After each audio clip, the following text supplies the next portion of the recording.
Well, good evening and welcome everyone. Jalasi, bienvenue tout le monde, Falche.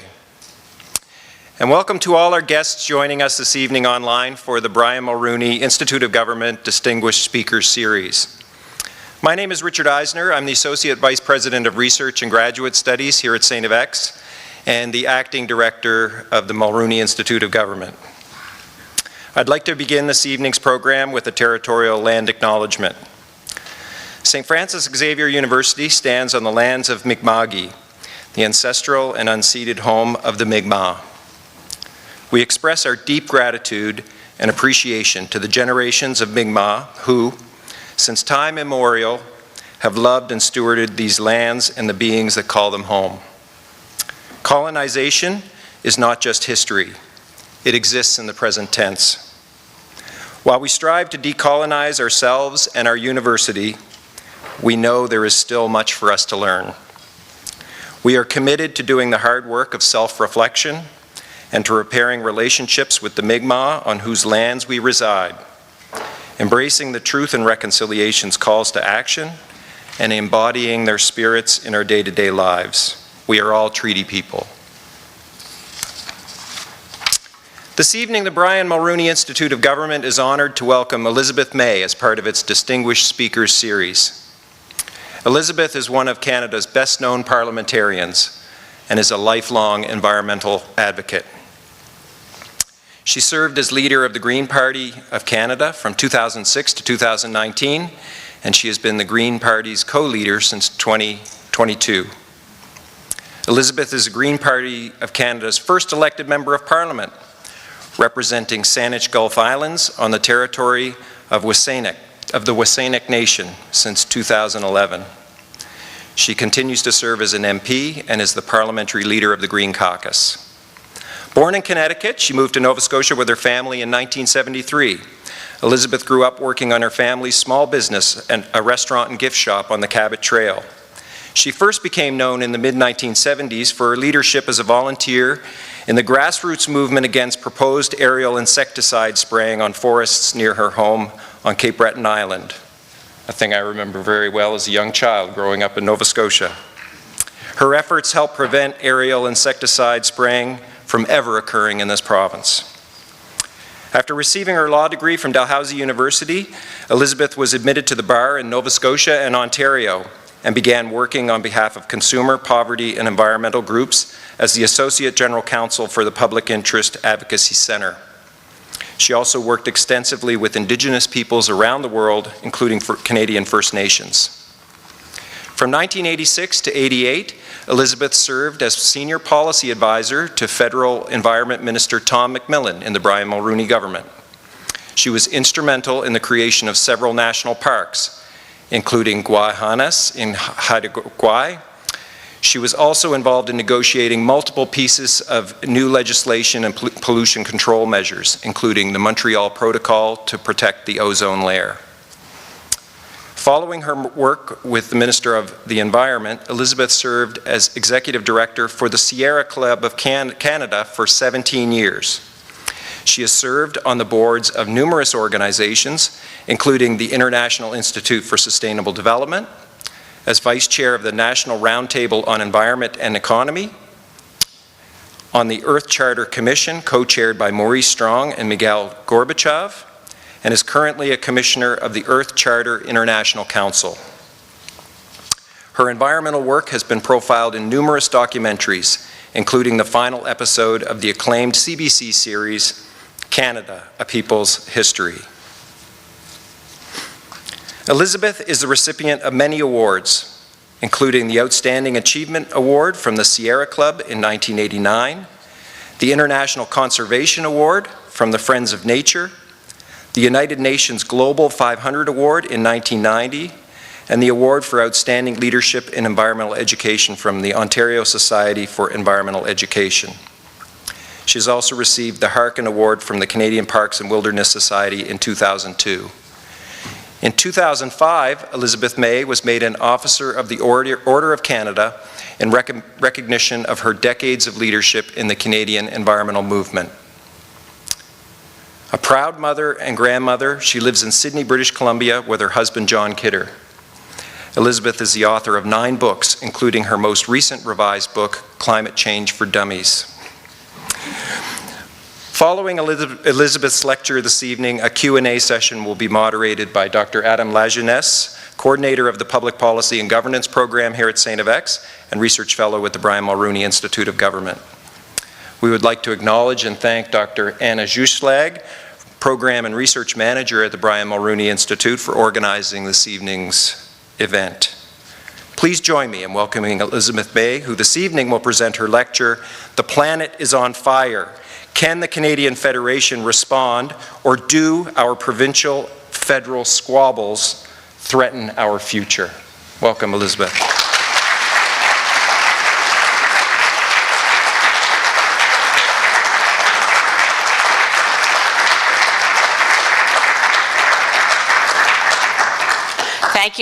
Thank you, Dr. Eisner. Thank you to the whole team here, especially Anna. I go to lots of parts of Canada. No, very rarely go to a part of Canada where I'm coming home.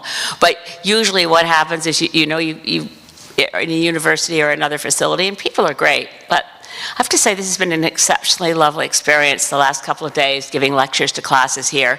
I highly recommend to anybody you invite. I'll write you a letter. If you get a chance to be a visiting fellow to StFX Institute of Government, Brian Mulroney, take it. So, of course, that bio reminded me of moved to Cape Breton Island in 1973. You saw me running through the audience, hugging people. The members of the Cody family I was hugging, we didn't actually move to Cape Breton. We moved into their kitchen almost immediately, and we stayed there because our place was really cold. And they were also the best and warmest family one could land into. I have notes, obviously, and trying to figure out where to start, because there's so much ground to cover. And I do want to start on some of the names on the walls, but particularly Brian Mulroney, because my experiences working in the Mulroney government will come back through this talk in terms of what matters in making the Canadian Federation work. It was an extraordinary, one would have to say, fluke that I ended up working in the office of the Federal Minister of Environment during an era with progressive conservative majority government. Some of you have heard this story already, but when the Minister of Environment, I didn't apply for this job. It's not a job you can apply for. What were you thinking? I was practicing environmental law and citizen and poverty rights law at the Public Interest Advocacy Center in Ottawa, and I was asked to come in and meet with the Minister of Environment. I'll keep that long story short, just to say the last thing I expected him to say was, "I'd like you to come work for me." And I sort of stammered, "Well, you know I'm not a Tory, right?" And he said, "Yeah, but you're not anything else either, are you?" And I said, "No, I never joined any political party, that's fine." He said, "Okay, good," because we hadn't even formed the Green Party then, so that was okay. My goodness, it was a very, it was not only the most extraordinary learning experience one could possibly have, probably accomplished more every single day in that period of my life than any time since. It was amazing. Well, you heard 5 new national parks, but the one, of course, that mattered the most was the hardest fought one, which was stopping the logging on what we then called the Queen Charlotte Islands, Haida Gwaii. The southern third of Haida Gwaii is now National Marine Park Guayahanas, and stopping the logging there was so hard. The provincial premier, of course, was Bill Vander Zalm. Some of you are old enough to remember Bill Vander Zalm. Oh my, what a lunatic. Anyway, and the federal, our Prime Minister, Brian Mulroney, very few people would have imagined that with that political constellation, we'd manage. But it was because of Brian Mulroney, because he got it. I really don't know why. I used to say, people would say, "What do you suppose? Why do you suppose?" Because the Parks Canada senior bureaucracy didn't want us to succeed. They were ready to thought, well, let's just take the area with the rocks and call that a national park, and everybody will be happy, and we'll leave the trees for McMillan Blodell, and Bill Vander Zalm will be happy. So it was something of a miracle. I thought to myself, sometimes I'd even ponder to friends, do you suppose Mila Mulroney is watching the nature of things and David Suzuki's got her convinced, like, what on earth is happening here? And yet, at every turn where we needed the Prime Minister to actually intervene and save us from collapsed negotiations, and they did collapse. We actually had CBC National News, I turned it on one night, and Knowlton Nash was there announcing, there'll be no national park on Queen Charlotte Islands, but a provincial park instead. The negotiations are now concluded. I mean, it was, we didn't know anything about this story on the national news at senior levels of the Canadian government. Mulroney got it restarted. The ozone protocol. We wouldn't have life on Earth if we hadn't succeeded with the Montreal Protocol. And again, this wasn't that easy. I mean, I know you probably didn't sign up to hear a whole great long tribute to the Right Honourable Brian Mulroney, but I've got to do it, because he was the greenest Prime Minister with the best record of any Prime Minister. I'd love to see that record smashed. There's no sign of it yet, but I'd love to see Brian Mulroney's record as the greenest Prime Minister smashed, and I think he would too. He understood the climate crisis early on. He definitely understood acid rain, and we actually managed to achieve quite the impossible. We got agreements with the 7 eastern provinces. I'll talk about that later. And with the President of the United States of America, so a deal between Canada and the US.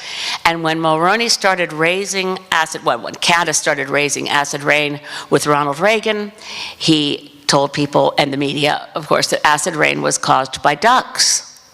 This wasn't an easy thing to convince them that 50% of acidification, sulfur dioxide emissions, largely from the Ohio coal area, from cars in Detroit, and on our side of the border from Inco. Get back to that. We were equally guilty of polluting each other, Canada to the US, on acid rain. One thing that I'm going to skip ahead, because there's just so much in the record of the Right Honourable Brian Mulroney and the work we did in 2 years. We got through we started the work when I was still there on a Canadian Environmental Assessment Act. It got finished and passed into law. The Canadian Environmental Protection Act was done before I left. We got the Great Lakes Water Quality Agreement. It's just an astonishing record, but one thing that very few people know, so I thought I'd throw this out right now before I move on to attacking another name on the wall, but while I'm paying tribute to a name on the wall, the Biodiversity Convention, I don't know how many of you saw the news through the last 2 weeks before Christmas of the negotiations happening in Montreal of the Biodiversity Convention, COP15. We had remarkable success there, completely. I didn't think there was much or any chance of success, given that this convention had been, the meeting of the parties had been delayed from when it was supposed to have happened in September 2020, now happening in December 2022 because of COVID. The host country was supposed to have been the People's Republic of China, with negotiations in Kunming, China. At the last minute, like literally, if you're having meetings in December, it is a last minute thing, like inviting friends over for dinner at 6 o'clock and they're due at 6:30, that kind of last minute thing. That Canada said, we can host it in Montreal, but the presidency and the control of the negotiations is still China. So that doesn't look like that's going to work, because Canada's relations with China had been getting increasingly chilly. So we had the COP15 of the Biodiversity Convention that had been signed and ratified back in 1992 at the same summit where we got the Framework Convention on Climate Change. We got the Biodiversity Convention.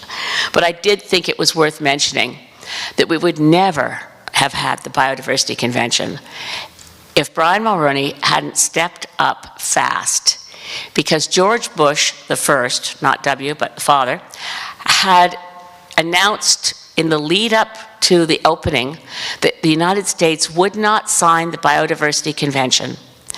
Heavy lobbying from the pharmaceutical industry had gotten the US to back off, having been negotiating it for 2 years, because the Biodiversity Convention in its language said that there would be equitable sharing of resources from biodiversity. So a place like little Mauritius that had a tropical rainforest from which the rosy periwinkle derived a drug that saved children who had leukemia, the the country that protected its forest to allow the rosy periwinkle to be harvested got nothing. Big Pharma likes it that way, and they were very distressed to see in the language of the Biodiversity Convention that there would be an equitable sharing of resources from biodiversity. So immediately after Bush said he wasn't going to sign the Biodiversity Convention, what everybody was hearing, by this point I wasn't in government, I was at Sierra Club and very involved in the Biodiversity Convention and the climate treaties, and there was wobbliness happening everywhere. Japan said, we're not sure, we're looking at it again. France said, well, we need to examine the concerns of blah, blah. And on such things often politicians get skewered. Things like hiring your friends. That's supposed to be a bad thing to do, right? It looks very dodgy. Brian Mulroney invented the position of Ambassador for Environment and Sustainable Development about 2 years before the Rio Earth Summit, so that in all the preparatory committee meetings, he'd have someone there who was his guy to tell him what was going on and how the negotiations that would ultimately lead to the Rio Earth Summit in June '92. He hired a buddy that he met who was one of his best friends when they were articling together, the late Arthur Campo. And Arthur knew pretty much nothing about environment, but he was a buddy of Mulroney's. The buddy system works, God bless them, because Brian Mulroney, on hearing that George Bush wasn't going to sign the Biodiversity Treaty, phoned Arthur and said, basically, what do I do now? What do you think? And when you have total trust in someone you've known for decades, Arthur said, Canada has to step up and save the treaty. So Mulroney did. I'm really grateful for that, especially that now we have the Kunming-Montreal Global Biodiversity Framework, which, if we could do even half of our promises there, the world would be a better place. Not just a better place, but we might survive. That Biodiversity Convention framework that we just agreed to in Montreal is the first UN language I've ever seen that reads like it was written by Indigenous people to protect Mother Earth, because it actually says that kind of stuff. We must protect Mother Earth. We must live in harmony with Mother Earth, and it's lots of other great stuff. So while I had a chance, I just wanted to let you know it's not for nothing that I'm deeply grateful to Brian Mulroney. Not for NAFTA particularly, but he knows we don't agree on everything, but I'm deeply grateful to him. Now, the Barrack Auditorium, just saying, I did promise some of the students here that I would mention that the Barrack Gold record on human rights is one that continues to disturb Canadians concerned with our reputation around the world. Just at the end of last year, there's a new lawsuit launched in the Canadian courts to hold Barrack Gold responsible for, if they're proven in court, allegations of 5 deaths and tortures involving their mine in Tanzania, and they still face charges from, not legal charges, but ethical concerns about the conduct at the mine in Papua New Guinea and the numbers of people killed there. I'm going to move on, but attacking our sponsors is something I usually do, so I had to get that out of the way.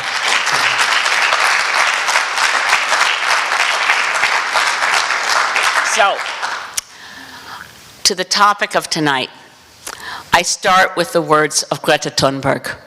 Our house is on fire. Greta Thunberg is obviously an extraordinary human being. Who could have imagined that a 14-year-old schoolgirl in Stockholm could launch a movement of young people all around the world, Fridays for the Future, that just walking outside her school in Stockholm with a little sign that says school strike, Friday school strike, that this child, certainly now an adult woman, but a child at the time, on the spectrum, who'd suffered with such profound anxiety that she was, unable to eat, didn't grow, had extreme issues. And when she found her voice, boy, did she find it. She didn't speak for years. In any case, when she found her voice, she said, our house is on fire. And here we are all the years after Greta first started taking the world stage. And I often feel when I'm in Parliament listening to the debate all around me as though, yes, the house is on fire, but there seems to be a sense with my colleagues in Parliament that so far the fire's in the bedroom, and down here in the living room, the game is on and we still have beer and there's no hurry. And that's the problem. Because when Greta Thunberg says to my generation, you are stealing our future, that isn't rhetoric or metaphor, that's literally true. We in our generation, I'm looking at my buddies, anyone here born before 19, let's just be fair, let's not ball everybody in this. Let's say anybody here born after 1970, you're less on the hook than those of us born before. The baby boomers really have done a number on the planet. And in the years I've been working on the climate issue, again, blessed to have been asked to work in the Mulroney government, because up to that point, I'd worked on pesticides, as you've heard, I'd worked on nuclear energy, I was a volunteer activist, and I'd started working using the tools from law school, but I didn't know anything. I'd worked on acid rain before going into Macmillan's office. I'd never worked on the climate issue, and I only knew about it vaguely. So I learned my climate science from the climate scientists in Environment Canada when they were briefing the minister. So very clear, very compelling, and I was lucky, again, blessed to learn climate science before the myth of doubt was invented, because that was an invention of the fossil fuel lobby that took hold after we got the Framework Convention on Climate Change signed in Rio. Again, something completely and strongly supported by Brian Mulroney. So it comes to a point when you look at this in our houses, what is Canada doing? How are we measuring up?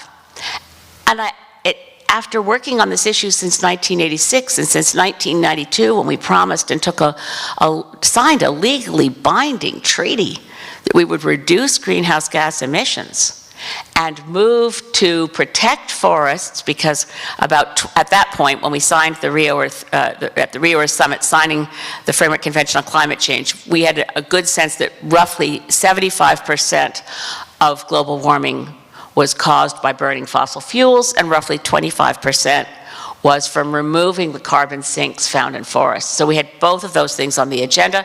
Plus, we also committed in Rio to adapt to those levels of climate change we could no longer avoid. Even in 1992, it was pretty clear that climate was already changing based on human activity, but it wasn't what it is today. Now we're in a climate emergency. The house wasn't on fire then, but it was pretty predictable what was going to happen if we didn't act. And the commitments to act were taken on by countries all around the world. And it's appalling, because Canada, and certainly Canadians, I think we believe that our country must be in the lead on climate because our politicians talk about it so much. And the horror of realizing that to this day, Canada has the worst record in the G7. And not just by a little bit, by a huge lot, right? So it's worth starting to think about why that is. Now, there's some obvious reasons. We have a lot of opposition from the oil and gas lobby.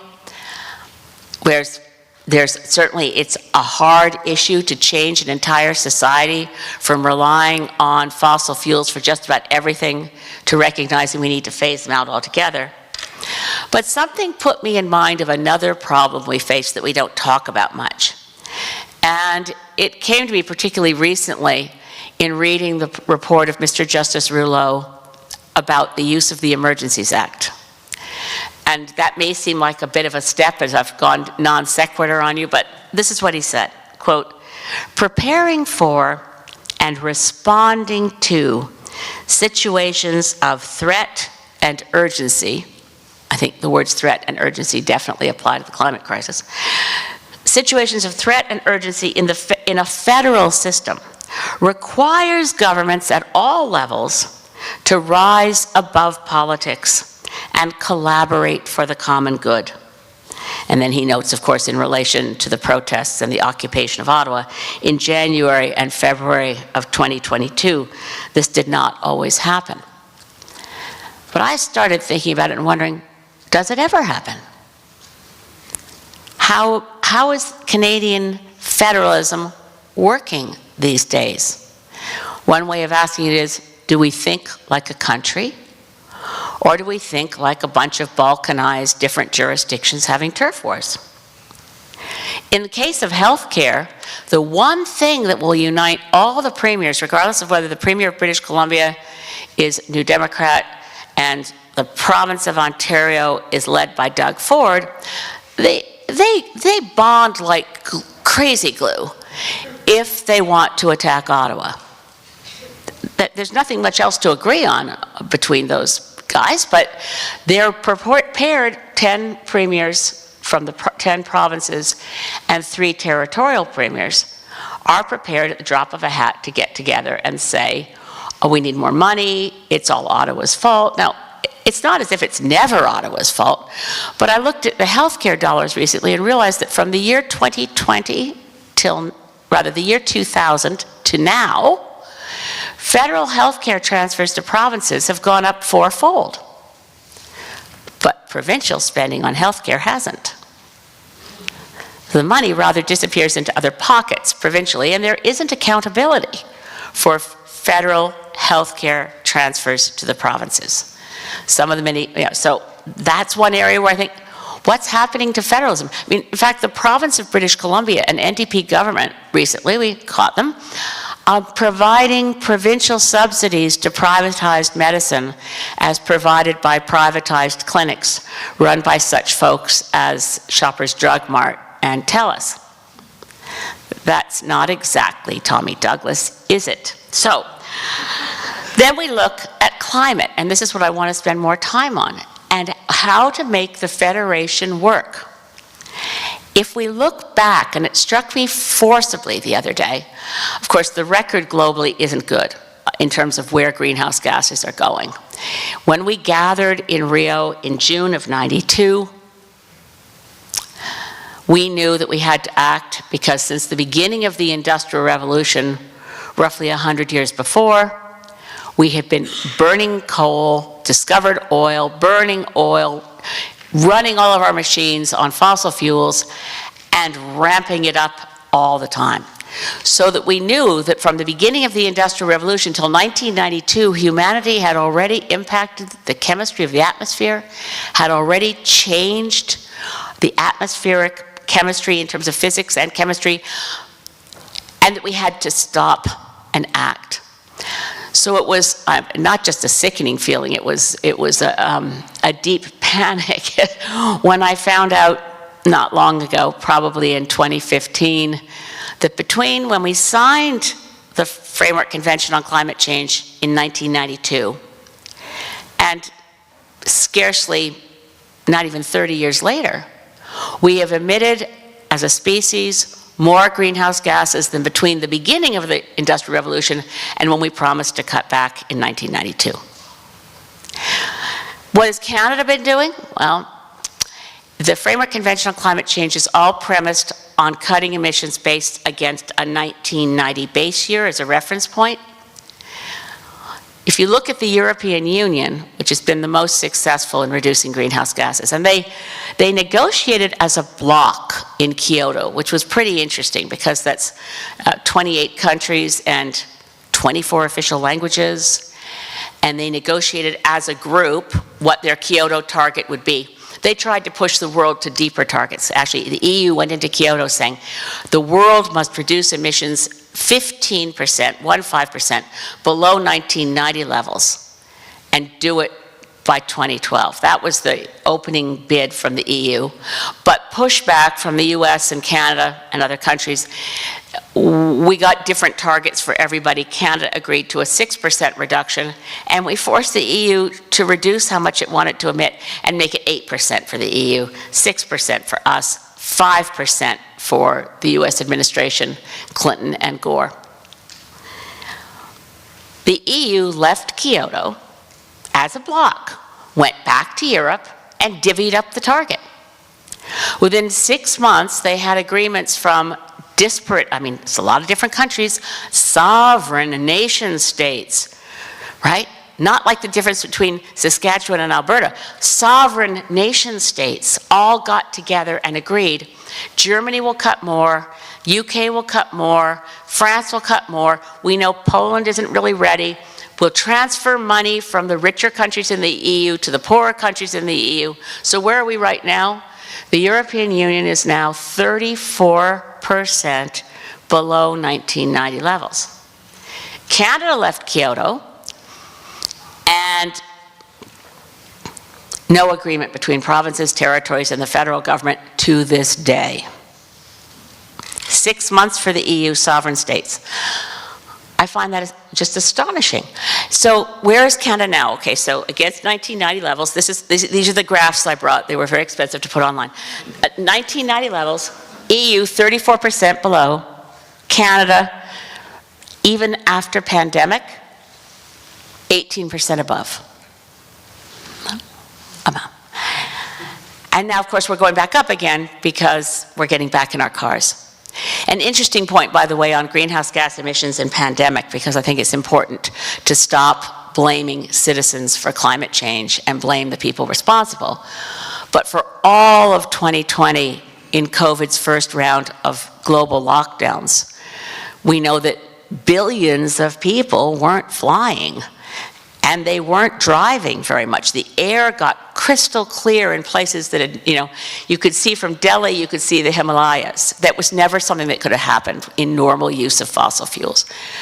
But the global tally at the end of 2020 was that global emissions of greenhouse gases dropped 6% below pre-pandemic.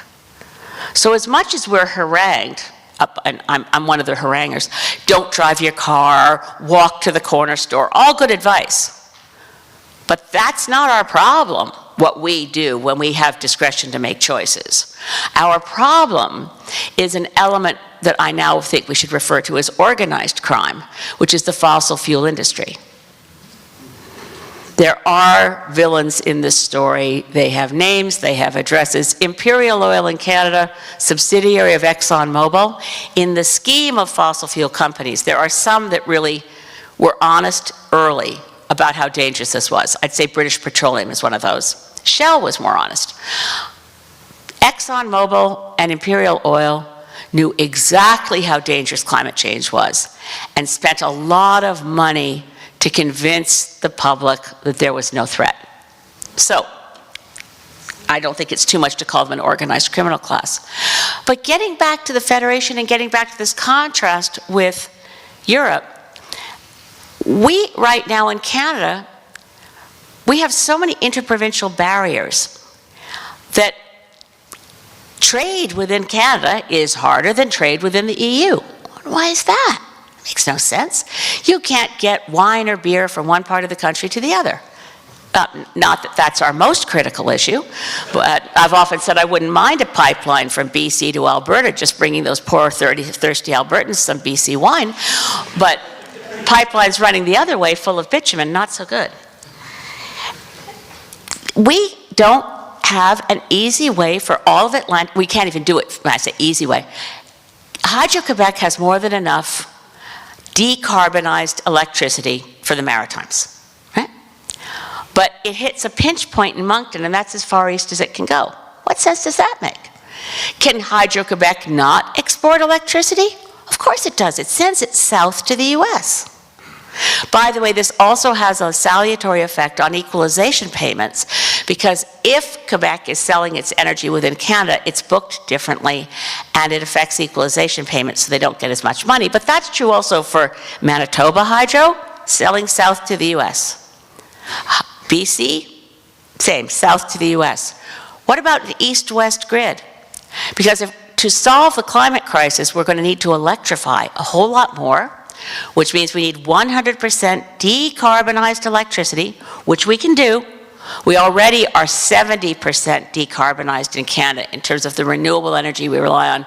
Not that BC is a great example, or Quebec, because mega hydro dams are not great environmentally. You can't call them green, but they're there, and historically we can get decarbonized electricity easily, and we could send it east-west. Why don't we? Why is Nova Scotia still getting most of its electricity from coal? When it could easily just say, Hydro-Quebec, turn that switch. We also have the Atlantic Loop, and I've heard different things about the intentions of the Nova Scotia government to plug in. But you think, well, what do separate nation states manage to do? This isn't an example from the EU, this is a Scandinavian example. People talk about renewable energy. Well, what if the wind isn't blowing and the sun isn't shining? What do you do? Denmark has so much wind power. And by the way, it's not owned by a central utility. That's a key fact. We have to democratize distribution of energy systems and take them away from monopolistic utilities that control everything. So in Denmark, the wind power is owned by mostly housing co-ops and villages. Everybody owns their own source of supply, and when there's excess, they sell it back into the grid. Now, on a windy day in Denmark, if it stayed in the grid would blow up. You have to put it somewhere because there's so much wind. So they pipe it, not pipe it necessarily, it's through an underwater cable. They send it to Norway. Norway does something elegant, simple, straightforward. It's called pump storage. Norway uses the excess wind energy from Denmark to pump water up into existing reservoirs. And they leave it there till they need it, such as whenever they need it, the sluices open up, and they have automatic hydro. They have Niagara Falls on command. And when there's excess wind from Denmark, they just pump it back up again and wait till when they need it. It's great. We can't get two Canadian provinces to work together like that. I don't understand it. The EU electricity grid is so well integrated that when the brutal illegal attack on Ukraine happened due to Putin's, to call it miscalculation is way too low a term, but let's just say, when Putin started attacking Ukraine, he started attacking their sources for electricity to be able to keep the heat on in winter. It was pretty clear that Putin was hoping that Ukrainians would freeze to death this winter. There's an irony on climate change. The reason they didn't was there was a heat wave caused by global warming that meant that Europe wasn't as cold as it usually is, foiling Putin's plans. But the European Union, and I just the other day in Parliament got to meet the President of the European Commission, Ursula von der Leyen. It took the EU approximately, I think, 4 months to plug Ukraine into the EU electricity grid. Now, if for some reason Premier Higgs decided to attack PEI, they're in trouble because we don't know how to plug them into any grid. I don't think Premier Higgs is planning that, by the way, but it's hard to put anything past him. Sorry, just bad joke, so sorry. So let's go back. When was federalism working for the environment in this country? When did it work? It worked when Brian Mulroney was Prime Minister. How did he get the 7 eastern provinces? So this is on acid rain, a really clear demonstration of how to make the federation work. As I said, half of the pollution is coming from the US into Canada, half of the acid rain pollution is coming from Canada into the US. Lakes and rivers and streams in Nova Scotia were dying. They were acidifying. You couldn't have life in them. Forests in Quebec were dying. It was a critical issue, and Brian Mulroney got interested in it. So did his caucus. There was but I won't get into the details of all the heroes, but there was a wonderful Ontario Tory named Stan Darling who was beating the drum on acid rain and trying to get people to pay attention. And Brian Mulroney paid attention. And Brian Mulroney personally came up with the strategy. We can't go to the US and tell them they can't pollute till we come with clean hands. It's an equity principle from law school, right? Come with clean hands. So we can't tell them not to pollute until we're not polluting. How are we going to do that? You don't bring all the provinces into a room and say, do all of you guys agree so we can go home now? Because one of them is going to say, I don't agree, and they stomp off, and the others stomp off with them. Mulroney never got all the provinces together in the same room except at the premier's level for Meech Lake and Charlottetown. That's another story. To get agreements to stop pollution, we went one at a time. starting with Prince Edward Island that virtually didn't pollute at all. That was a good start. And since my boss, the Minister of Environment, was from Prince Edward Island, perfect. You're going to commit to 50% cuts in sulfur dioxide in Prince Edward Island. Signed on the dotted line. We worked our way through the provinces till we got to the hardest nut to crack, Ontario. Because the Inco smelter in Ontario was the largest point source of acid rain causing pollution in all of North America. And Inco wasn't having any of it. And this is another amazing thing about this era. Not only did Mulroney take pollution seriously and want to work on it, not only did my boss as Minister of Environment want to achieve things, the provincial premiers and their ministers of environment were on board too, except a little bit wobbly in BC. But on the 7 eastern provinces, the government of David Peterson and his Minister of Environment, Jim Bradley, were on board to take on Inco. So first, the Minister of Environment staff was sent forward to talk to Inco and explain, you're going to have to cut your sulfur dioxide emissions by 50%. So they thought, okay, these brats, they called them Bradley's brats actually, we're going to go talk to the minister. And that's the end of this nonsense. And then they said to Jim Bradley, you're not serious, you'll put us out of business. He said, oh, I think you can do it. And I said, all right, we're going to go to the premier, we're going to get you fired. Are you still going to go ahead? He said, yes, I don't think you're going to do that. So they actually did. They went to David Peterson. Inco executives said, you have to get rid of your Minister of Environment. He'll put us out of business if we do what he's demanding. We're not cutting our sulfur dioxide emissions by 50%. It can't be done. And we can't stay in business if you make us do it. David Peterson said, oh, I think you can.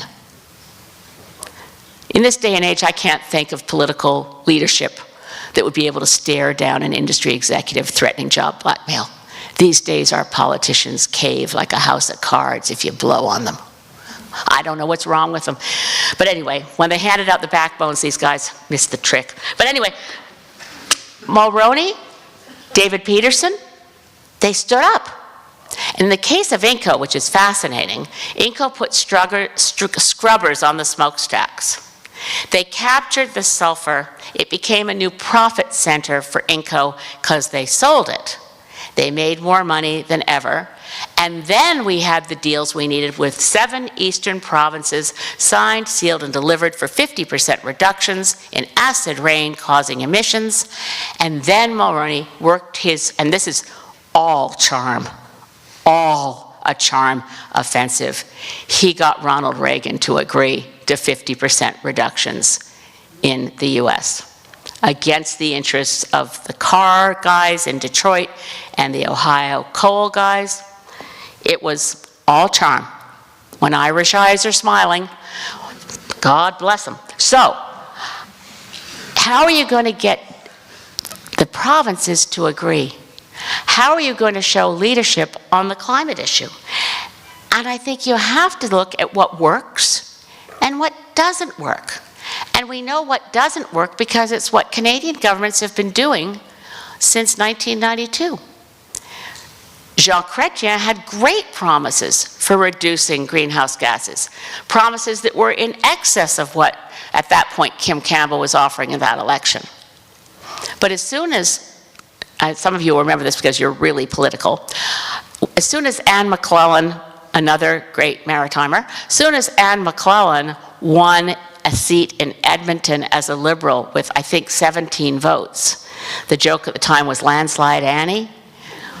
At that point, Chrétien dropped all of the climate stuff in the Red Book, dropped a couple $2 billion on Ralph Klein to help develop the oil sands because they weren't developed yet, pulled a carbon tax, which was then being studied by a high-level committee, federal, provincial, and policy experts, pulled a carbon tax off the table because the Liberals, God, they're sweet in their delusions.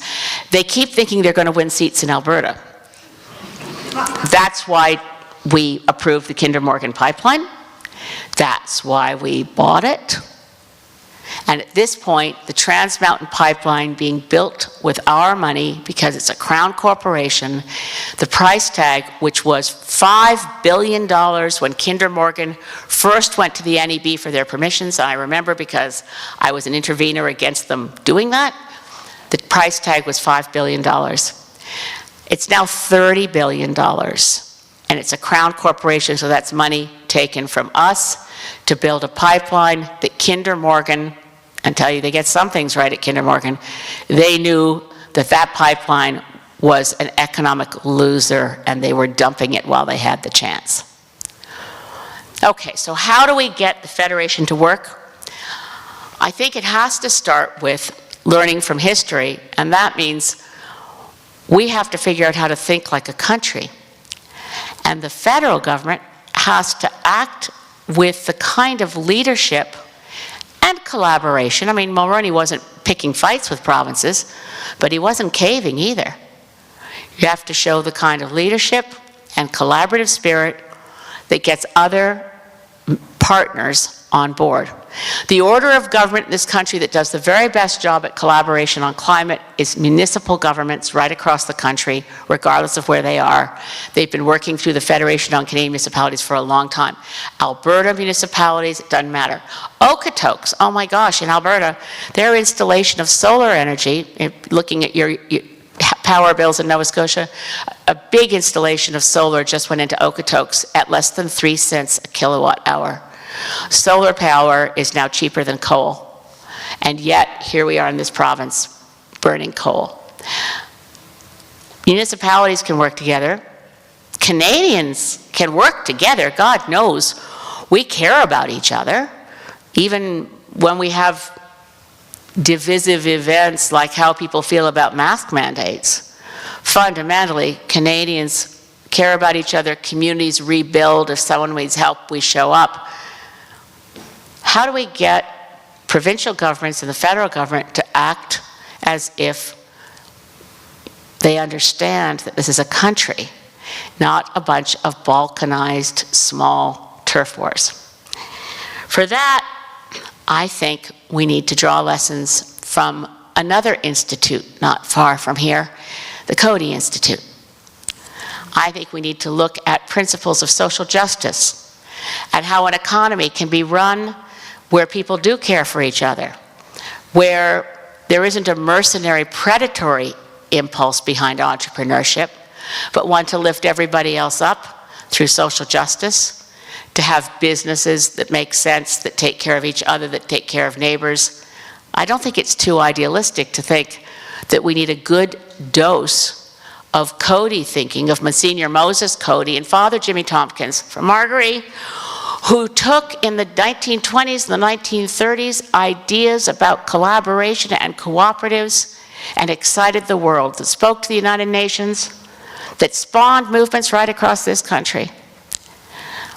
One of my friends who passed away recently in his 80s was Jim McNeil, who was the author of the seminal report of the World Commission on Environment and Development, the Brundtland Commission. But he'd tell me stories about growing up in rural Saskatchewan, dirt poor, a kid who spent a whole year in an iron lung because of polio. And he remembered hearing on the CBC a very long lecture by a very interesting gentleman named Monsignor Moses Coady, who explained to the Saskatchewan farmers at that kitchen table, listening intently, how to form a credit union. And they went out and started forming credit unions across Saskatchewan.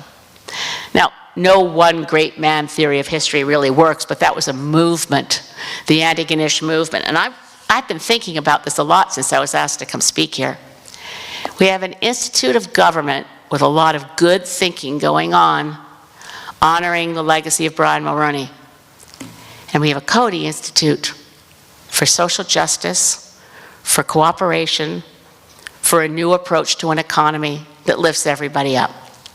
So I just wanted to propose to this gang of folks, let's bring back a brand new Antigonish movement, marrying the Institute of Government with the Coady Institute for social progress, compassion, taking care of each other. Because if we did that, we could beat back the polluters, we could get Canadians knitted together as what we are, a community of communities and a force for good in the world. And we might be able to inspire in our politicians an aspiration for courage. Thank you.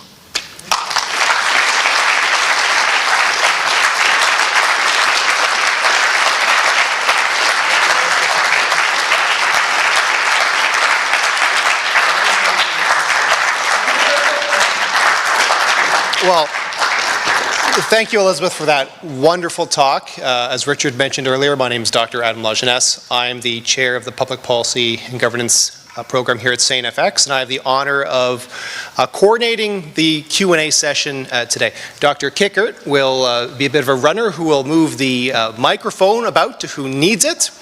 I will do my very best to come to questions in the order that I see them, so I apologize if I skip it over. But you know, without further ado, let me turn this over to the audience, who I'm sure have plenty of questions. Yes, gentleman there.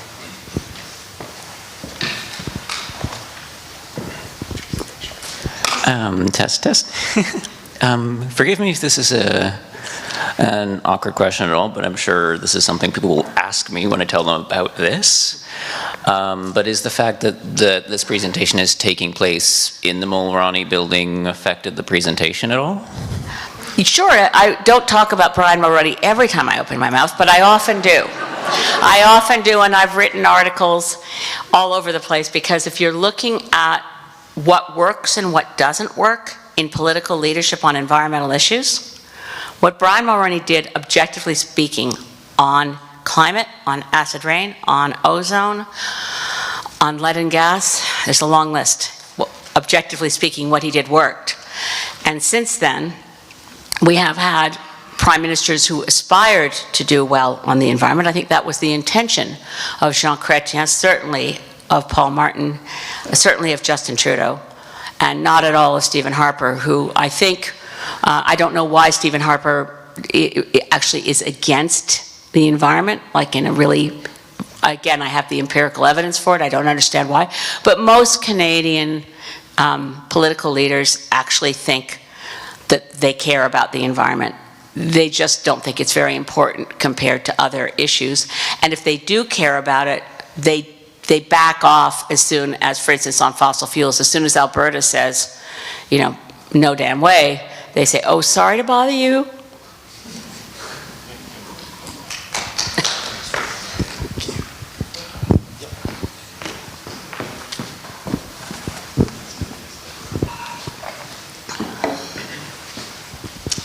Thank you. Hi, I think you did address this yesterday at our luncheon a little bit, and talked about the history of it. But how do you think we can go forward and make climate change something that's not a left-right divide? Well, thank you for the question. Is it gray? Yeah. Yeah, okay. Almost every country around the world in their politics, climate is not a left-right divide.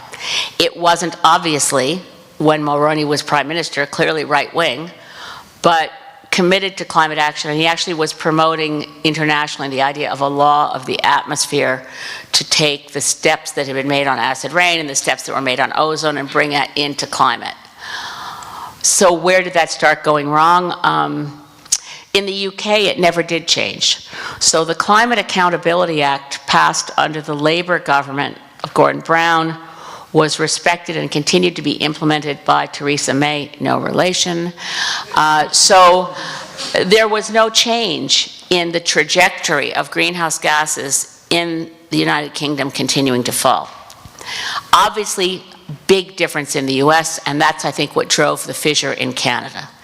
So initially, as I mentioned, I think I've mentioned here, but maybe not to this crowd. Sorry, earlier today I mentioned that George Bush Sr., who was the President of the United States at the Rio Earth Summit, while refusing to sign the Biodiversity Convention, not only signed the Framework Convention on Climate Change, but got it ratified by 2/3 of the Senate. So officially under US Constitution, it's a binding treaty. Thank goodness for that, because it made it really complicated for Donald Trump, who withdrew from the Paris Agreement, but couldn't pull out of the Framework Convention on Climate Change because no US president has ever been able to figure out how to pull out of a treaty that has gone through the Senate with a 2/3 vote. So initially, George Bush, the elder, was not the enemy of climate action. He was hardly the champion, but it wasn't the left-right divide that really emerged under the administration of his son. W. and Dick Cheney led the charge to try to stop Kyoto from being effective, And then you've got other countries where initially there was no left-right divide, Brazil. And then you got Bolsonaro, well, trying to see how fast he could destroy the Amazon. And Lula's back and trying to save the Amazon and deal with climate change. In very few countries around the world is there a left-right divide. So how do we heal it? Well, it obviously would have helped if conservatives, and this is not a partisan comment, but if the Conservative Party membership had decided to elect Jean Charest, leader of the Conservative Party, again, if they'd done that, we wouldn't have a divide on climate. We'd have, because Jean Charest has always been, he was, at Rio, by the way, Jean Charest was Minister of the Environment under Brian Mulroney, because my boss had lost his seat. So anyway, it's a longer story. But Jean Charest at Rio, as Brian Mulroney's Minister of Environment, virtually killed himself to get deals done and get the biodiversity treaty through and get the climate change agreement done. And Jean Charest also worked really hard on a treaty we never got finished on the forest issues. So Jean Charest in 2023 as leader of the Conservative Party, I wouldn't be looking at a conservative front bench of climate bashers. It just wouldn't happen.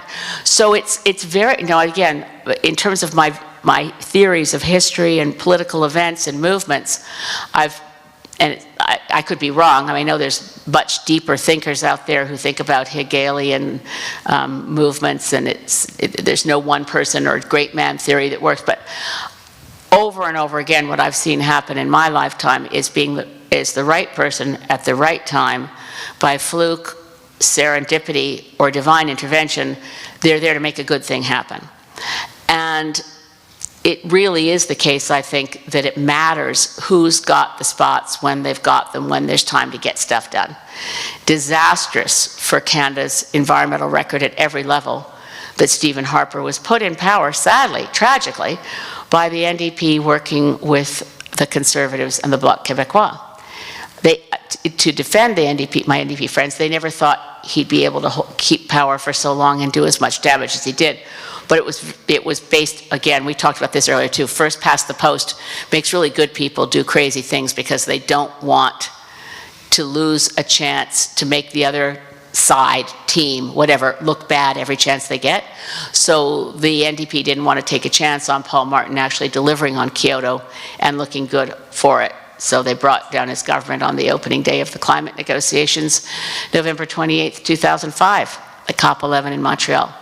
So how do we get rid of these crazy divides? The most important thing we could do is change our voting system to fair voting, so people weren't thriving on wedge issues and dog whistle politics, and people could actually talk to each other and find ways to be reasonable together.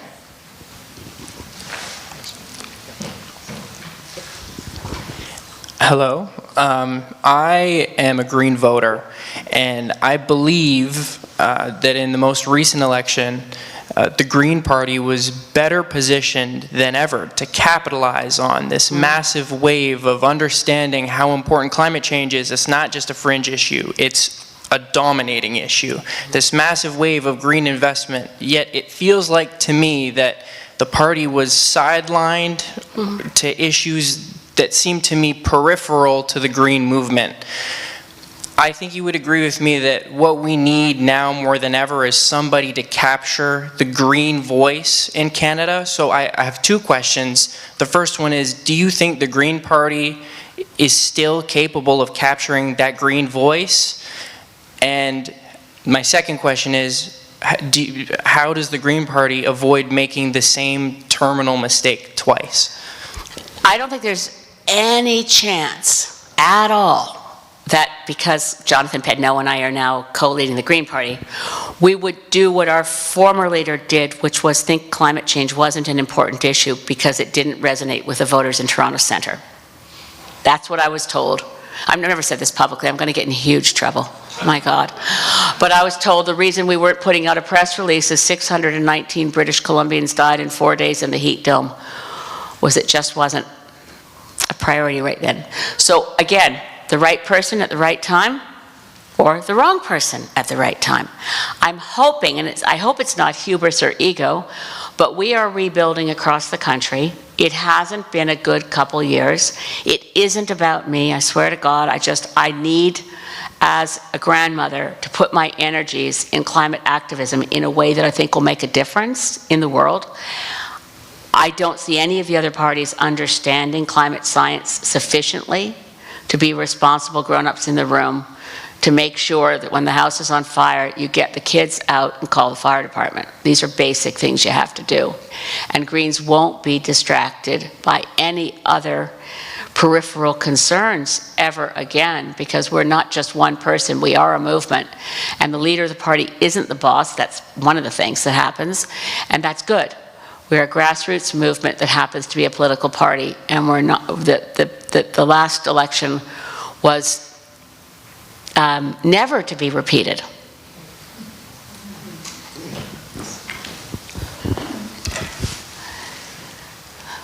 Okay, go here and then up there. This is just a quick question. Have you ever thought of running for office? Yeah. I'm a member of Parliament now, so I love, and I would encourage you to run for office yourself if you're thinking of it. You can make a really big difference as a member of Parliament or a member of the legislature or a member of a town council. It really makes a difference. Even though I have to say, since you're a young woman, it is rather hard because of social media to be a woman in politics these days. But it was never easy. One of the great things about being Canadian is you eventually meet everybody you really want to meet, because we're a small community. But getting to know Flora MacDonald, I got to hear a lot of stories about how hard it was for her. And she was the first woman in Canada to run for leadership in her party back in, 78, 79, when she was running to be leader of the Progressive Conservative Party. And she was a Cape Bretoner too. Flora set a fine example, and I try to live up to it every day. Hello. Out of curiosity, as we raise our environmental and humanitarian regulations, it seems like it leads to a lot of outsourcing to countries that don't have the same standards as us. So how do we sort of lift the world standards without just leading by example? It's a great question.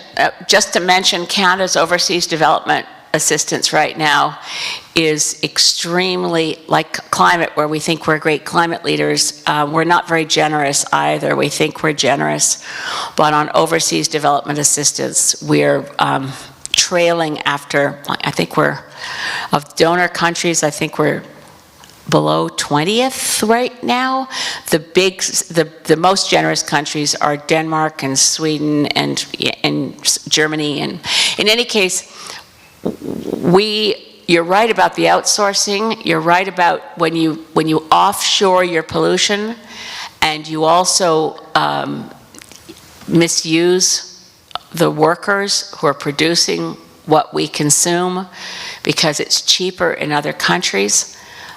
That needs to be taken into account.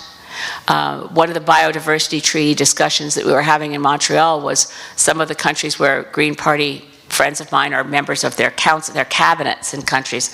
A friend of mine who's a minister in Finland was saying that for Finland, when they calculate their biodiversity requirements, they're including the impacts on biodiversity offshore in the countries that manufacture the goods that people in Finland enjoy buying for cheap.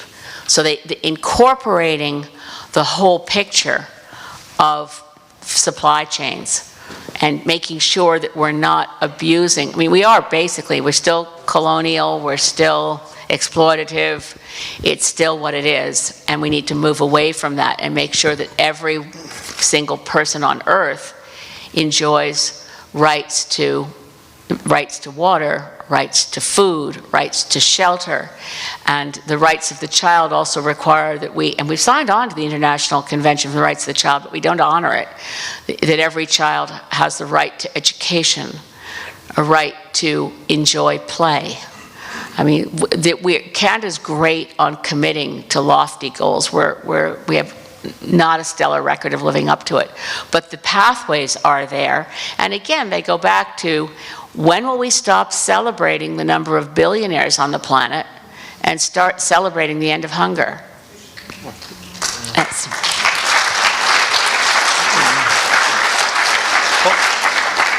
Elizabeth, I asked my third-year public management class to submit questions to you, and I've picked what I thought was one of the best, one of the most well thought out. So, the Intergovernmental Panel on Climate Change said in 2018 that Canada can't avoid the 1.5 degrees warming by reducing emissions without sequestration of carbon.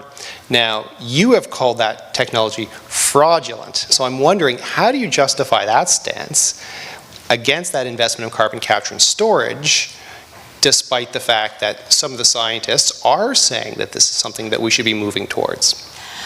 Well, sequestration is mostly really great when done by soil and forests, and not disguised subsidies to the oil and gas industry. Carbon capture and storage around the world has never delivered on its targets. It's extremely expensive per ton of carbon reduced, if it does reduce them. And it's when you're in a situation where everything has an opportunity cost, why invest in something that gives you the delusion, it really is delusional, you can have your cake and eat it too. We can keep burning fossil fuels because we found a way to hide it under the carpet and no one's ever going to look there. And the problem with carbon capture and storage is it doesn't work. Now, sequestration is key and critical, and we've had a lot of studies on how many more places around the world we can reforest. I mean, Justin Trudeau in the 2019 election promised to plant 2 billion trees. This is a great idea. He promised to do it based on climate action. Back to federalism. What's stopping him is the provinces have said, the only people who can plant trees in this country, not municipalities for urban forest to be able to have cool zones and shade and a heat dome, not communities of Indigenous people who want to restore lands that have been burnt out in central BC, but the lands and forest departments of every province have to run this here program. Now, if the lands and forest department in every province run planting 2 billion trees, they're going to plant spruce and fir headed to pulp mills. If we're going to protect biodiversity, if we're going to sequester carbon, we have to stop logging old growth, and we have to plant trees everywhere that are ecologically appropriate to that community, that forest, as much as possible, everywhere. So it's a really interesting thing that sequestration has come to mean this industrial model that has failed in Australia, failed in the US. It's got a spectacular record of failure. I'm not against research into carbon capture and storage, by the way, if they ever figure out how to do it. But I'm against putting billions of dollars of federal funds into giving it to the oil and gas industry so they can continue polluting while pretending this is going to work.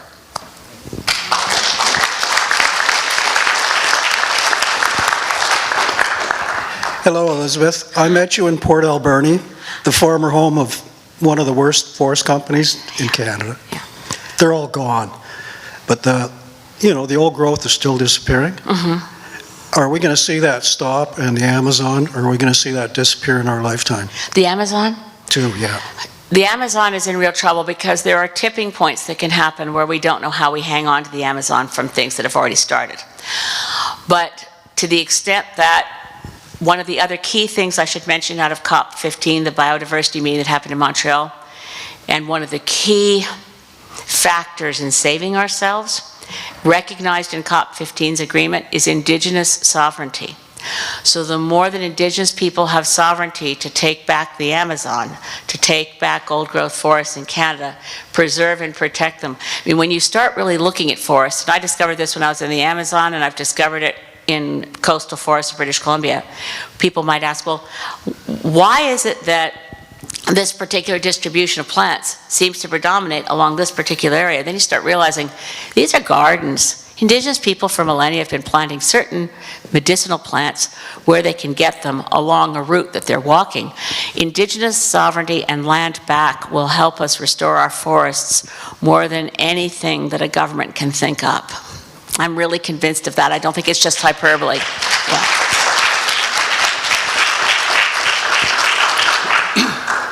Hi. Based on your comments, I almost despair that in Canada our politicians will ever be able to come to grips with this. And I wonder, as an alternative, is there a role for big business in the sense of here we have Elon Musk and Tesla that is essentially electrifying the world. Yeah. Do you see this as an alternative that may actually have a real impact? Well, the alternative will have an impact, and it's not looking to corporate leadership as, you know, as people we should follow because they are well-meaning and smart. They just happen to be filthy rich, and that often means they're pretty filthy. So what I would support is, and what does work, is opening up entrepreneurial genius, opening up inventiveness. And right now was a line that I heard when I was at the COP26 in Glasgow last year. One of the speakers said, you know, there's so many technologies, they're just trying to break through, solar, wind, geothermal, things like a Tesla, things like wind power in designs that are so brilliant and elegant and use less materials and create more energy. There's so much out there. And one of the speakers said, our governments have their foot on the fire hose of disruption. So if our governments had been in charge when Henry Ford developed the Model T Ford, we'd have massive subsidy programs. Now, this might not have been a bad idea.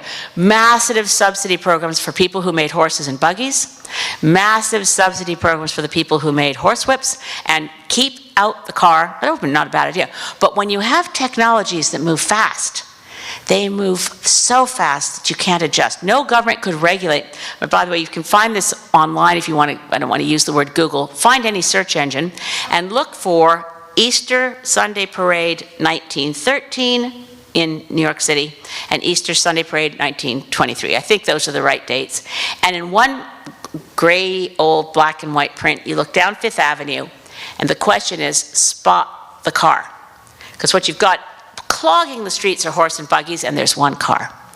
10 years later, spot the horse and buggy. And there's one, and the cars are clogging the street.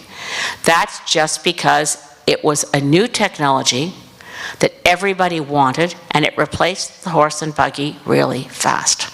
And the same thing was true of what saved the whale species of this planet. It wasn't, certainly in the mid-1800s, protests to save the whale. It was the invention of kerosene, because kerosene worked better in oil lamps than whale oil. So right now, our governments, by subsidizing the oil industry, constantly, they do, all around the world, are making it harder for the new technologies which work better, which don't kill us, and which are affordable and create jobs, and on, like, as you mentioned, Tesla.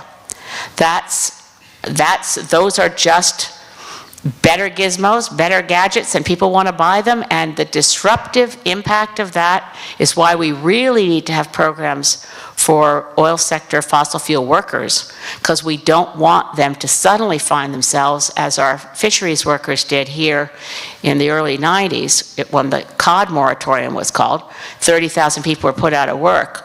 We have to plan for this. We don't want it to be, but we either do just transition or we get unjust disruption.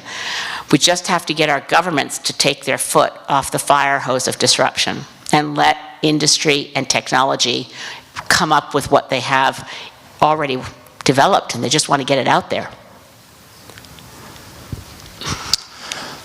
Hello. You mentioned that you had done work on nuclear power in relation to the climate and environment, and I'm just wondering about, can you elaborate on that? Because I know that that's been France's solution for making their energy portfolio more green, admittedly non-renewable, but at least not massive emissions like we have here. Yeah. Well, for Canada, we've put billions of dollars into Atomic Energy of Canada Limited and the CANDU 600 design, the heavy water reactors, and they, so you're right, France didn't follow that particular design model, Canada did. Where we are right now as a country, we have more than enough capability to decarbonize our entire electricity grid without any new nuclear. So even though I don't believe that nuclear power is a good option, none of us in the Green Party are calling for shutting down reactors before they've achieved their useful life and have to be shut down, because there's just no point in putting money into, for instance, retubing or restoring. So as they reach the end of their lifespan, shut them down. No need to shut them down prematurely while we're ramping up solar and wind, and geothermal, tidal. There are, and low flow river, run-of-the-river hydro. We have a lot of options as a country. As it happens, if you're going to look at energy sources, we advocate in the Greens, you always should look at the same grid and measure energy sources against the same questions. How many tons of carbon are reduced per dollar invested, how many jobs are created per dollar invested, and how long between the moment you decide to give a project the green light and when it produces energy. And on that fair, measurement criteria, nuclear is the worst. The best, by the way, is energy efficiency, conservation, getting heat pumps into every home, getting geothermal. It's wonderful when the marginal cost of energy starts being zero. And when you have, for instance, an electric car, friends of mine, got friends all over the place, I've got friends in Margery, who know it well here, who live off grid, and they don't really live in a cave. They're actually so jealous of their house. But I've got friends in the Cowichan Valley who have enough sunshine there that their whole energy for their house comes from solar, and they have enough excess electricity to recharge their car. So their car is running on solar from their house, and their entire house is running on solar, and they have no energy bills anymore. I know that's a grim future, but I thought I'd share it. Hi.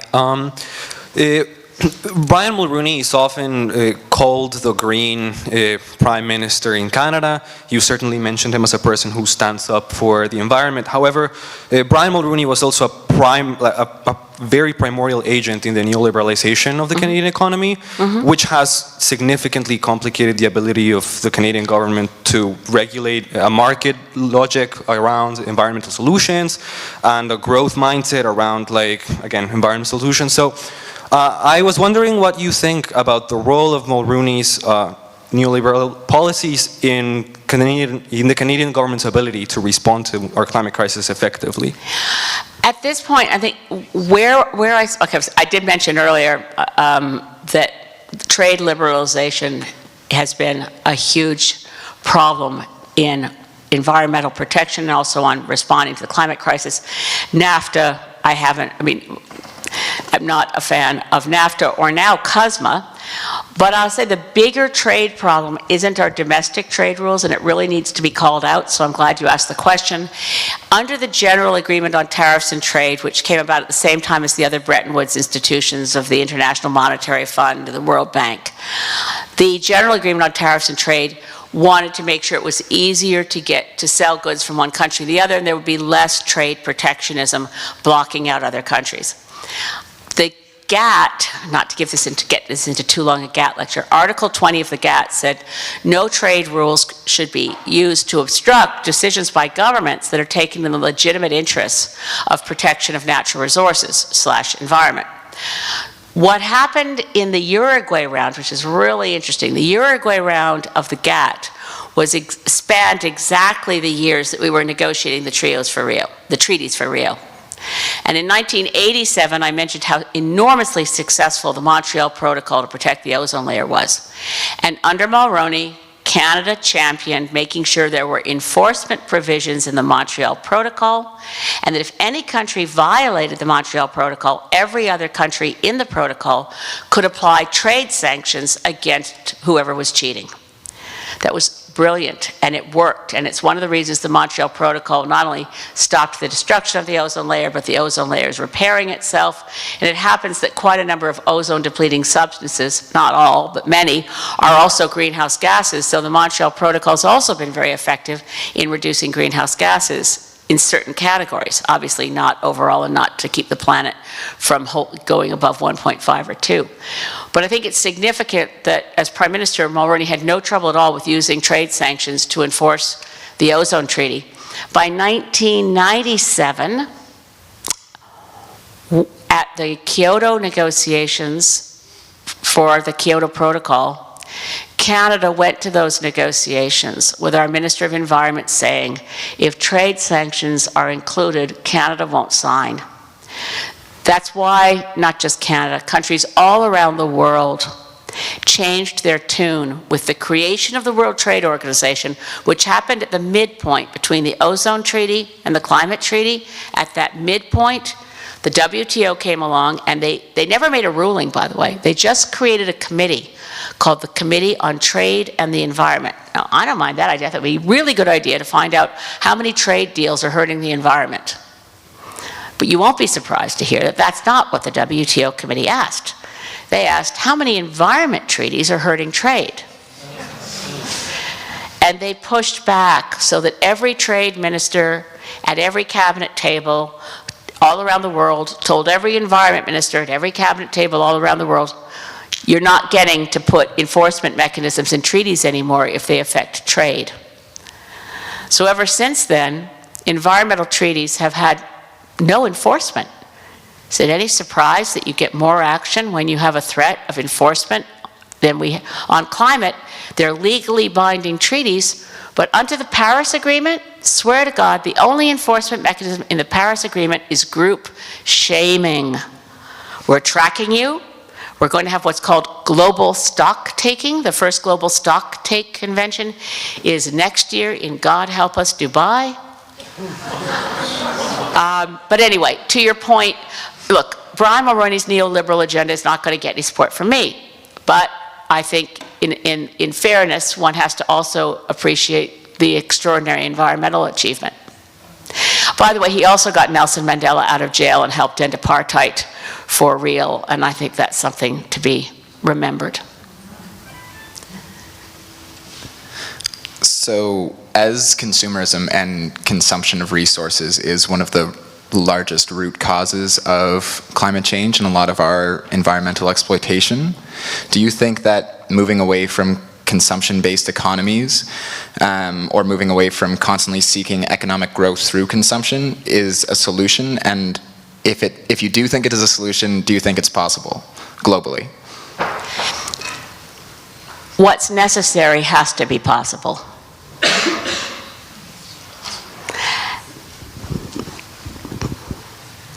And again, that's why I invoke that we bring back the principles of Monsignor Moses Cody. Everybody needs to be taken care of. No one should be left behind.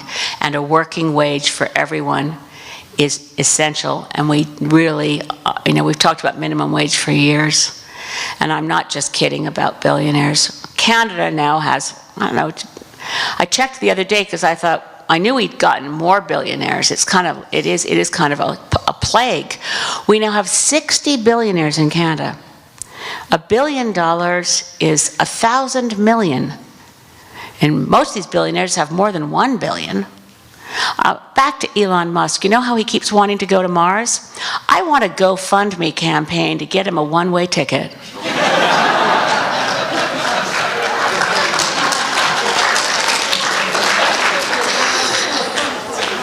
Not to mention Jeff Bezos. Oh, we can send them together. I'm a pacifist and a Christian. Please forgive me. Hi. I was just wondering, on the 28th of March 2022, you stood up in the House of Commons and said that we should get to net zero by 2030 and not by 2050. According to the UN publication on January 12, 2023, is natural gas really the bridge fuel the world needs? LNG produces almost 50% less carbon dioxide per unit of energy compared to coal. Combined with the fact that Canada produces less than 2% of the world's carbon dioxide, according to Statistics Canada, this means Canada has the potential to generate billions of dollars, of which could be invested in future green technologies. I was just wondering, why are you opposed to the development and exportations of products like Canadian LNG that could help reduce other countries' carbon emissions and dependency on oil? Okay. First of all, I'm quite certain that if you check Hansard, I've never said that we should get to net zero by 2030.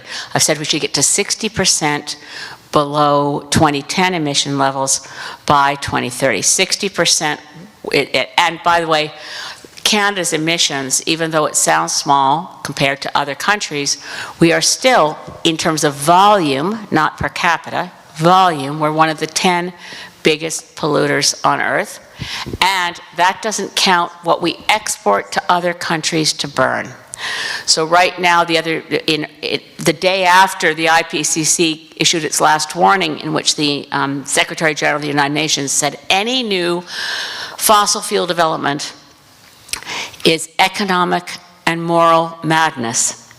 The next day, my friend, known him forever, Stephen Guilbeault, announced that we were approving going for 1 billion barrels more oil drilling in the deep ocean off Bay du Nord.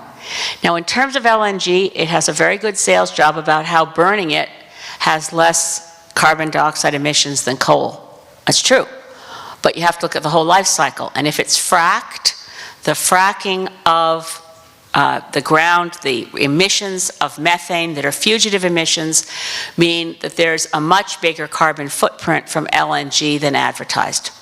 We've been told by the IPCC, we've been told by the International Energy Agency and the International Monetary Fund, not radical outfits, that we cannot afford to develop any new fossil fuel resources, period. And we cannot afford, if we want to survive, any new fossil fuel infrastructure, like the Trans Mountain Pipeline, as an example. So that's why. It's not that I don't love Canadian resources. In fact, the Green Party is the only party that said we should stop exporting oil and gas from any other countries and use only Canadian supplies as we ramp down. So, by the way, the only user of Saudi oil in Canada, because that gets raised all the time, the unethical oil from Saudi Arabia, the only buyer of Saudi oil in Canada is the Irvings for the New Brunswick refinery. But just to say. But Nigerian oil isn't very good either, Venezuelan. I mean, if you look at the ethical issues upstream, let's just use Canadian product until we get to zero, or as close to zero as possible. The first ones to go should be the most polluting, which means shut down the oil sands first. Shut the oil sands down by 2030. That energy isn't used in Canada, so people say to me often, well, what are you going to do? People need that energy. Well, none of the bitumen, virtually none, of the bitumen produced out of the oil sands is used here. It's exported to the United States, and it's exported mostly to the United States and some little bits towards Asia. But anyway, we just have to look at it logically and have a planned, phased, logical survival plan. And a planned, staged, logical survival plan says we're going to cut our emissions, keep all of the lights on, take care of the workers, and move off fossil fuels as quickly as possible. It doesn't mean tomorrow, but it sure doesn't mean 2050. Yeah, thank you. Hi, I just have a personal inference or an opinion question for you. As you previously spoke of the strength of Greta and the power of the younger generations with respect to the environment, how do you predict when this generation begins to break into politics, who has been noted has made the environment a high priority for them, will increase the number of environmental policies and increase the speed at which they are put into legislation? It absolutely will, but first, take the message forward. Young people have to vote. I don't care who you vote for. I mean, I'd like it if you voted for Greens, but vote. And look what happened to the United States for inspiration. I never thought I'd start a sentence about looking for inspiration that then says the U.S. Supreme Court got stacked by people trying to take away women's rights. So the anti-abortion crowd in the US Supreme Court reversed Roe versus Wade, not on good legal principles, but because they were bought and they had an ideological bent. The strangest thing happened because the midterms in the US, the Republicans were supposed to get a big sweep, right? They didn't, because a whole lot of young women and a whole lot of women of all ages and a whole lot of young racialized women that nobody thought would vote turned out and voted.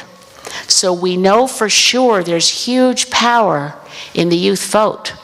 But in Canada, 18 to 24 is the demographic group that votes the least. You know who votes the most? People like me who are almost dead. It's not fair to you guys at all, because you're going to get stuck with all the policies from those of us who are not going to live as long as you are. Let's be fair and honest about it. I mean, I plan to live a really long time, because I promise you, younger people, I refuse to die and leave you with the climate crisis. But please vote every chance you get. The PEI elections, in case any of you can vote in PEI, that's April 3rd. If any of you live in Alberta, the Alberta election is May 29th. In case any of you vote in Manitoba, there are provincial elections this year, just saying. Please vote wherever you are as often as you can. I know you're not allowed to vote twice, but yeah. If we could, young people would change everything by voting and then getting elected and then making the legislation change.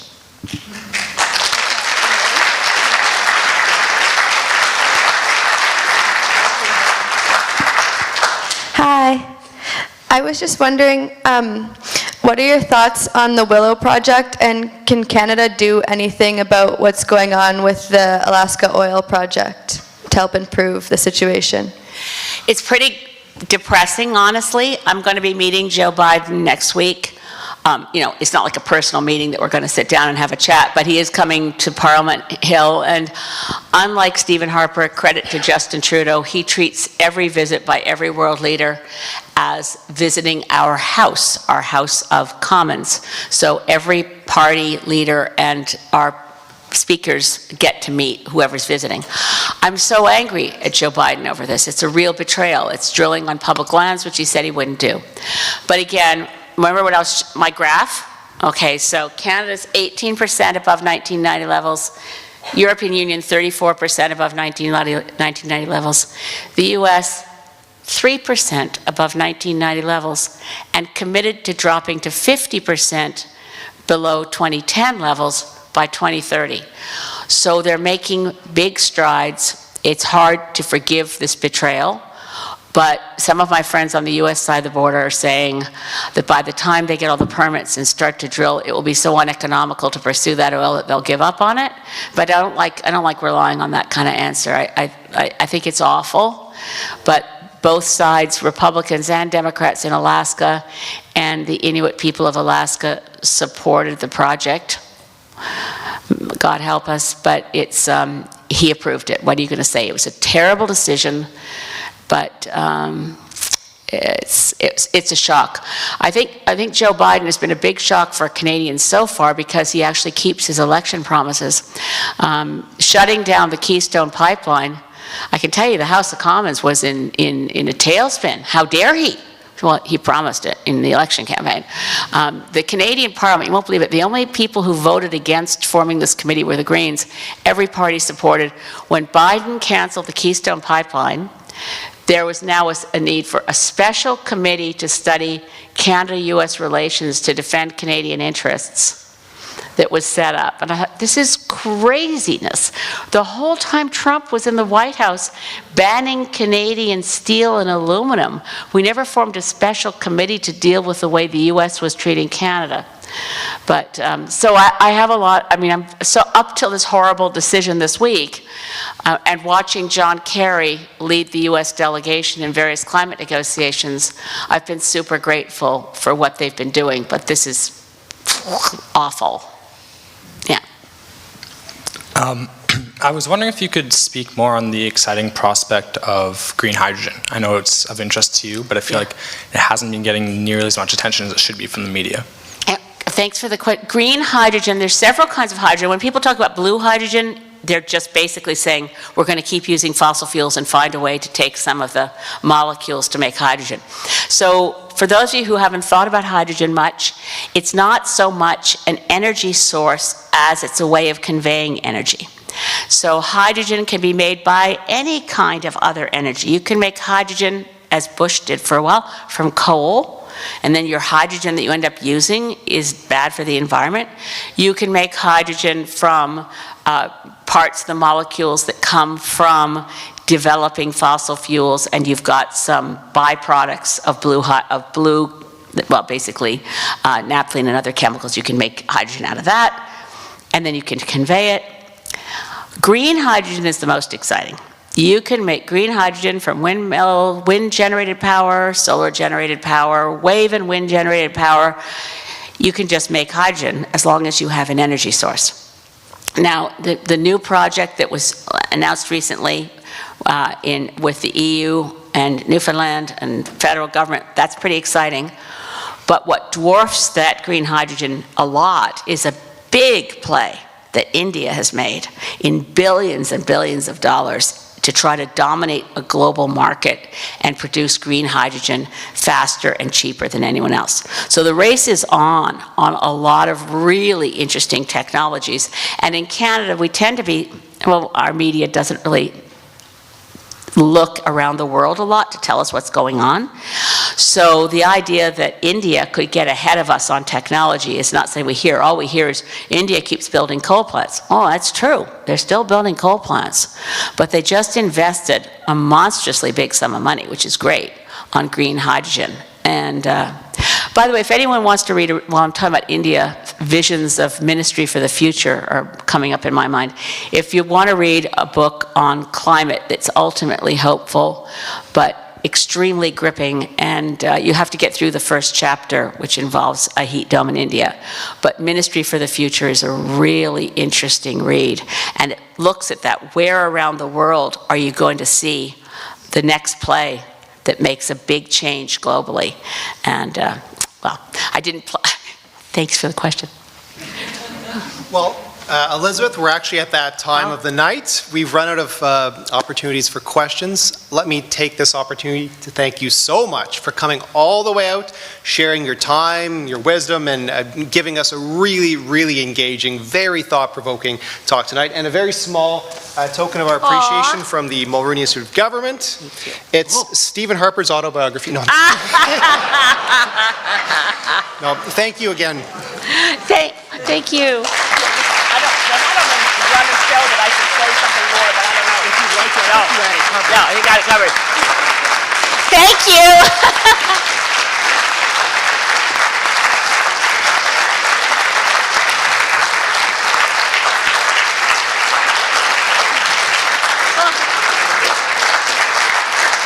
Thank you. Go forth. Don't let the bastards get you down. And believe us, particularly you young people, we're not leaving you behind. We're going to get through this. We're going to survive. Don't let anyone tell you different. And if anyone doesn't think we can make a difference, you're just not trying hard enough. Thank you.